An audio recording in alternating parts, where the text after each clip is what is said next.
Dear student, welcome to the channel physics the knowledge of nature. आज के session में हम देखिए जो नीट एग्जामिनेशन है 2025 इसमें 16 मार्क्स फिक्स्ड एक ऐसा पोर्शन डिस्कस कर रहे हैं जिससे 4 क्वेश्चंस आपके बिल्कुल फिक्स मिल सकते हैं। अब यहाँ पे बहुत शॉर्ट में हम डिस्कशन कर रहे हैं। अगर आप इससे रिलेटेड कुछ क्वेश्चन की आप प्रैक्टिस कर लेंगे तो श्योर आपको 4 क्वेश्चंस मिलने के बहुत ज्यादा चांसेस है, मतलब आप 16 मार्क्स गेन कर सकते हैं। देखिए आज हम जो टॉपिक देख रहे हैं, जो चैप्टर्स जो देख रहे हैं, वो एक्चुअली एक यूनिट की तरह इलेक्ट्रोस्टैटिक, उसमें 2 चैप्टर होते हैं। अगर इस इलेक्ट्रोस्टैटिक वाले यूनिट से या इसके जो 2 चैप्टर होते हैं इससे के जो इंपॉर्टेंट टॉपिक है, अगर उससे रिलेटेड कुछ क्वेश्चन की आप प्रैक्टिस कर लेंगे तो डेफिनेटली आपको जो है ना ये 4 क्वेश्चन मिल सकते हैं। अब देखिए यहाँ पे ये जो है ना एकदम नए सिरे से किसी ने कुछ पढ़ा ही नहीं और डायरेक्ट आप क्वेश्चन की प्रैक्टिस करेंगे, इससे नहीं, इससे जो है होने वाला नहीं। देखो जिन लोगों ने पढ़ा है, जिन लोगों ने पढ़ा है लेकिन अब उनको थोड़ा सा डाउटफुल लग रहा है, अरे भाई ये तो हमको ठीक से समझ में नहीं आ रहा है, हम जो है इसको मिस कर दे रहे हैं। तो ऐसे स्टूडेंट या जिन लोगों ने अच्छी मेहनत भी की है तो उन लोगों ने और कितना ज्यादा जो है ना किन टॉपिक्स के ऊपर एम्फेसिस करना चाहिए इलेक्ट्रोस्टैटिक के, जिन पे पिछले 5 से 10 साल में बहुत ज्यादा जो है क्वेश्चन पूछा है। तो देखिए सबसे पहले चलिए स्टार्ट करते हैं। सबसे पहले हम टॉपिक्स देखते हैं। अगर हम चैप्टर 1 जो होता है इलेक्ट्रिक चार्जेस एंड फील्ड, इसमें जो टॉपिक्स है वो है Coulomb's law, electric dipole, electric flux, Gauss law and its application. अगर ये वाले जो टॉपिक्स है आप इनसे रिलेटेड जो क्वेश्चंस की अगर प्रैक्टिस कर लेंगे, एक 4-5 क्वेश्चन इधर कर लें, एक 7-8 क्वेश्चन यहाँ पे कर ले, एक 3-4 क्वेश्चन यहाँ पे कर ले, या यहाँ पे 5-7 क्वेश्चन कर ले, एक अंदाजा समझ ले कि भाई 20 से 25 क्वेश्चन अगर आपने इन टॉपिक से रिलेटेड आपने पहले पढ़ा होगा, पहले क्वेश्चन भी किए होंगे, लेकिन कहीं ना कहीं आपको ऐसा लग रहा है कि श्योर नहीं है, तो मैं जो बता रहा हूँ, ये जो टॉपिक्स बोल रहा हूँ, इन टॉपिक से रिलेटेड अगर आपने 25-30 क्वेश्चन तक इनको वर्कआउट कर लिया, पीवाईक्यूज देख ले पहले, इनसे रिलेटेड पीवाईक्यूज देख लो और थोड़े से कुछ क्वेश्चन आपके पास जो मटेरियल रहेगा ना उसमें से आप कुछ क्वेश्चन कर लो। एक 25-30 इन सबको मिला के, ये जो 4 टॉपिक 5 टॉपिक है, इनको मिला के अगर आपने एक 25 से 30 क्वेश्चन की प्रैक्टिस कर ली, जिन लोगों को थोड़ा बहुत पहले से भी आता है या जिन लोगों ने पहले से भी अच्छी तैयारी की है, तो उनका ये जो पोर्शन है वो अच्छा हो जाएगा।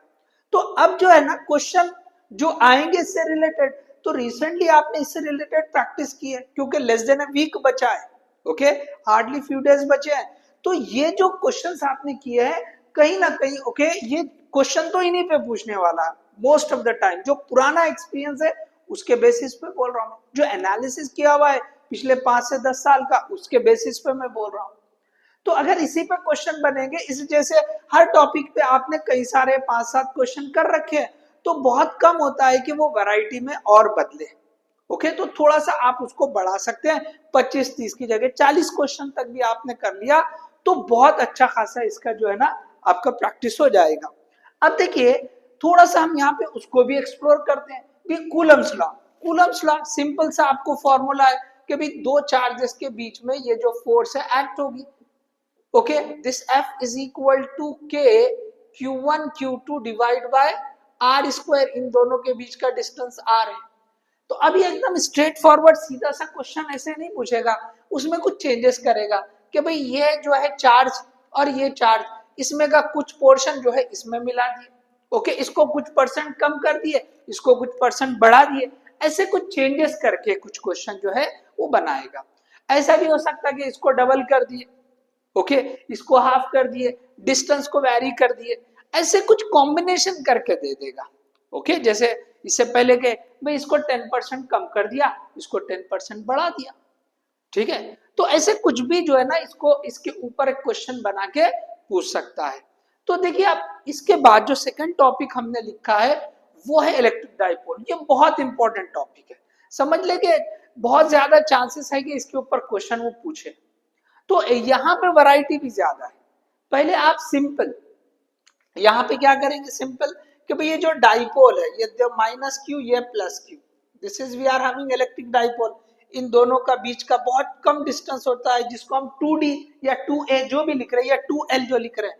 तो इसकी वजह से ओके जो इलेक्ट्रिक फील्ड आती है एक्सियल लाइन पर, इक्वेटोरियल लाइन पर, ठीक है, इसी तरह से दो डाइपोल मिलाकर देगा और उसकी डाइपोल मोमेंट पूछेगा।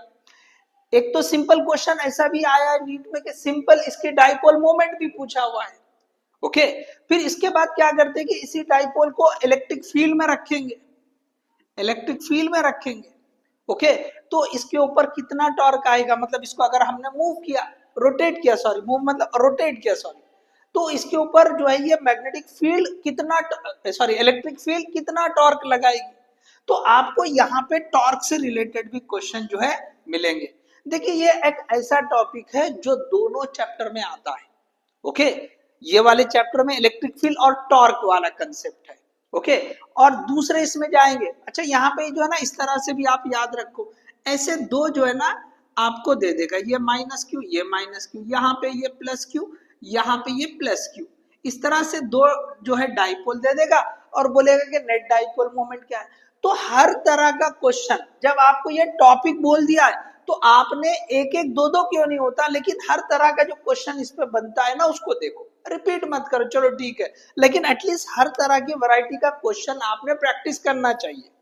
ओके, प्रैक्टिस करना चाहिए कि आपको वो करने आना चाहिए, ठीक है। इसी तरह से ये जो इलेक्ट्रिक फ्लक्स है इसके ऊपर भी बहुत सारे क्वेश्चन, ये दोनों मिलके एक ही टॉपिक होते हैं, इलेक्ट्रिक फ्लक्स और उसी के ऊपर से जो है गॉस लॉ, तो ये दोनों मिलकर ही टॉपिक होते हैं, इसके एप्लीकेशन भी। तो आपको जो है ना यहाँ पर ओके, पहले तो आप ये इलेक्ट्रिक फ्लक्स का फॉर्मूला आप phi is equal to E bar dot A bar, अगर फील्ड यूनिफॉर्म है, अगर फील्ड यूनिफॉर्म नहीं है तो फिर इंटीग्रेशन वाला फॉर्मूला रहेगा। तो आप इससे रिलेटेड क्वेश्चन देख लो, ठीक है। अब गॉस लॉ के थ्रू भी देख लो, तो गॉस लॉ के एप्लीकेशन में आप देख लेंगे कि भाई जो इनफाइनाइट लाइन चार्ज रहेगा उसकी वजह से कितनी फील्ड आती है। इसी तरह से जो इनफाइनाइट शीट रहेगी, ओके, इनफाइनाइट शीट रहेगी उसकी वजह से कितनी फील्ड आएगी। इसी तरह से स्फीयर जो है कंडक्टिंग नॉन कंडक्टिंग स्फीयर है, इंसुलेटिंग जो रहेंगे, तो हॉलो है ओके, या फिर सॉलिड है, तो उससे रिलेटेड, तो वो ये यहाँ पे है ना, ये बहुत इंपॉर्टेंट पार्ट है, ठीक है, ये वाला और ये वाला बहुत ज्यादा इंपॉर्टेंट पार्ट है, बहुत रेयर चांस है कि क्वेश्चन मिस करें, ठीक है। अभी क्या हो रहा है कि ये दोनों मिलाकर इंपॉर्टेंट बन रहे हैं, ये जो इलेक्ट्रोस्टैटिक पूरा यूनिट है, कभी इसमें क्वेश्चन कम कर दे रहा है, इसमें ज्यादा कर दे रहा है। ओके, दोनों में दो दो आने के बजाय ऐसा भी हो सकता है कि इसमें एक ही पूछे और इसमें तीन पूछ ले, तो इसलिए दोनों को मिलाकर करना जरूरी है। तो यहाँ पे जो वैरायटी है बता दिया मैंने, लाइन चार्ज के ऊपर क्वेश्चन बन सकता है, शीट के ऊपर पूछ सकते हैं, और आपको जो है ना ये कंडक्टिंग नॉन कंडक्टिंग स्फीयर है, चाहे वो हॉलो हो या सॉलिड हो, उसके ऊपर से भी क्वेश्चन बनता है, उसके ग्राफ भी आप देख लो, ठीक है। तो ये जो डाइपोल और ये वाला ये बहुत इंपॉर्टेंट है। तो आपने जो है ना ये जो टॉपिक्स लिखा है, अगर आपने ढंग से जो है अच्छे से प्रैक्टिस कर ली इन टॉपिक से रिलेटेड क्वेश्चन, ओके, जिस किसी ने भी थोड़ा बहुत जैसे भी पढ़ा है उनको थोड़ा बहुत इसकी नॉलेज है, तो डेफिनेटली आप अगर प्रैक्टिस करेंगे तो फायदा होगा और आपको इसमें से ही कुछ ना कुछ क्वेश्चन मिलेंगे। अब बात करते हैं दूसरे चैप्टर की। दूसरा चैप्टर होता है इलेक्ट्रिक पोटेंशियल एंड कैपेसिटेंस। तो इलेक्ट्रिक पोटेंशियल पे थोड़ा कम इंफेसिस है, कैपेसिटर वाले पोर्शन पे हर बार क्वेश्चन आते हैं, ओके, बहुत मतलब दो क्वेश्चन भी पूछ सकता है वो वाले पोर्शन।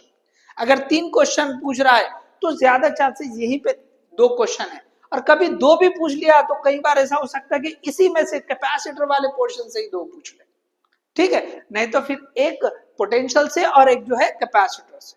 तो ये जो चैप्टर है पिछले 2-3 साल के एग्जाम्स के हिसाब से देखे तो ये दोनों चैप्टर में ये ज्यादा इंपॉर्टेंट माना जा रहा है, इसके ऊपर ज्यादा क्वेश्चन पूछ रहा है। तो देखिए पहले क्या करेंगे आप, electric potential due to a point charge, एक पॉइंट चार्ज सिंपल यहाँ पे जैसे क्यू रखा है, ओके, इसकी वजह से आर डिस्टेंस पर, ये आर डिस्टेंस पर कितना पोटेंशियल होगा।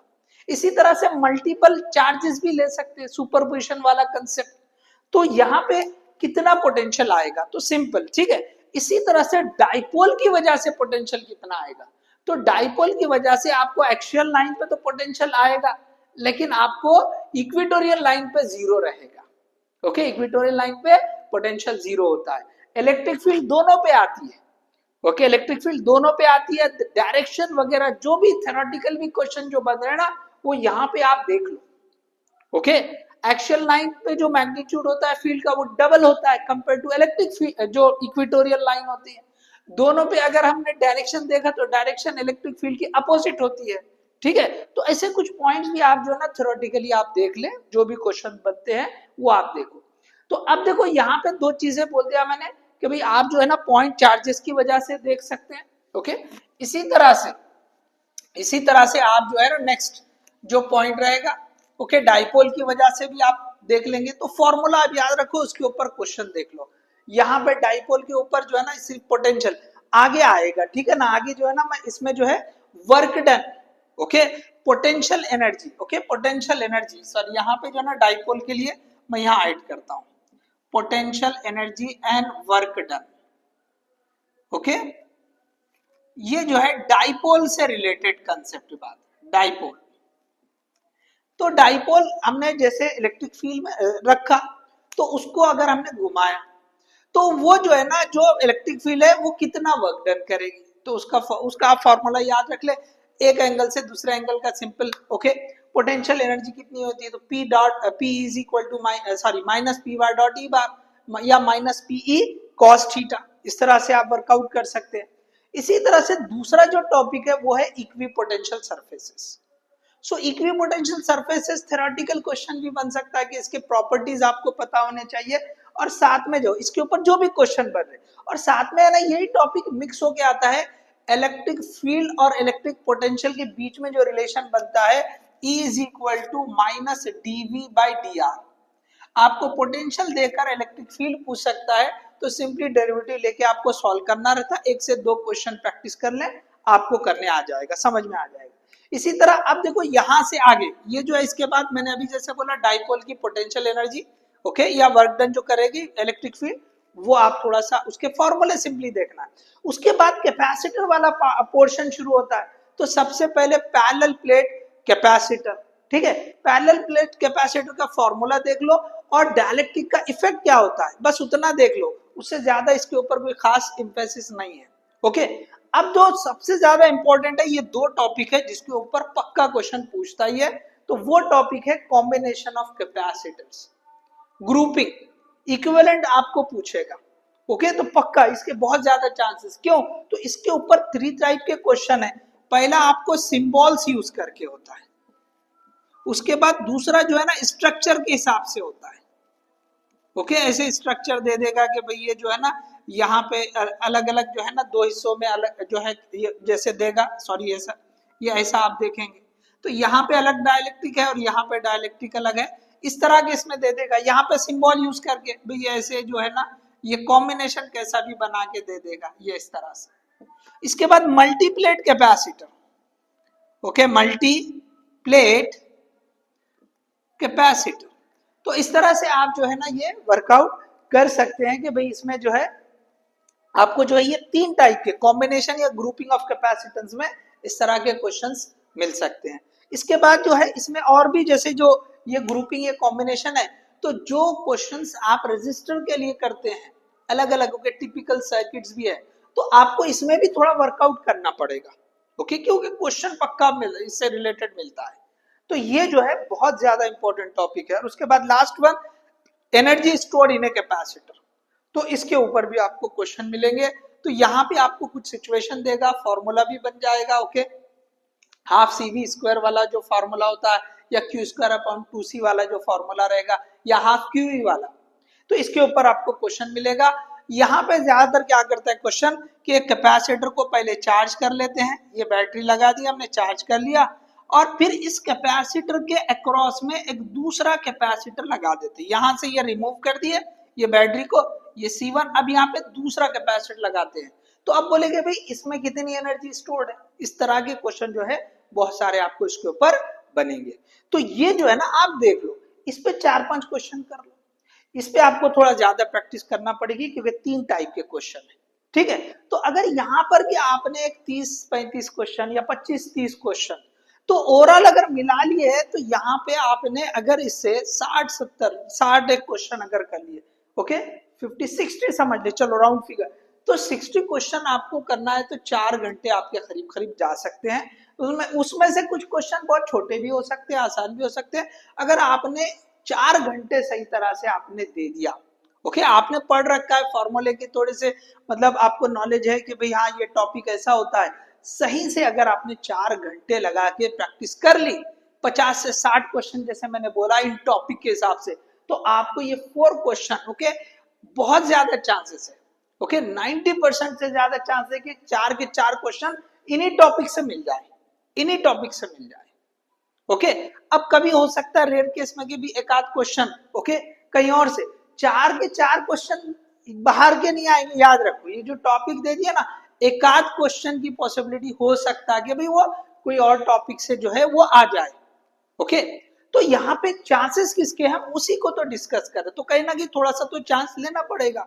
तो टाइम के हिसाब से, वक्त के हिसाब से, अब हमारे पास कुछ ही दिन बचे हैं, तो अगर थोड़ा बहुत पढ़ा है तो आप ये टॉपिक्स को देखकर 50-60 क्वेश्चन आप प्रैक्टिस कर ले, so definitely, okay, we hope that will get that 4 questions from this portion, so hope you will take the benefit of this, okay, so all the best, thank you.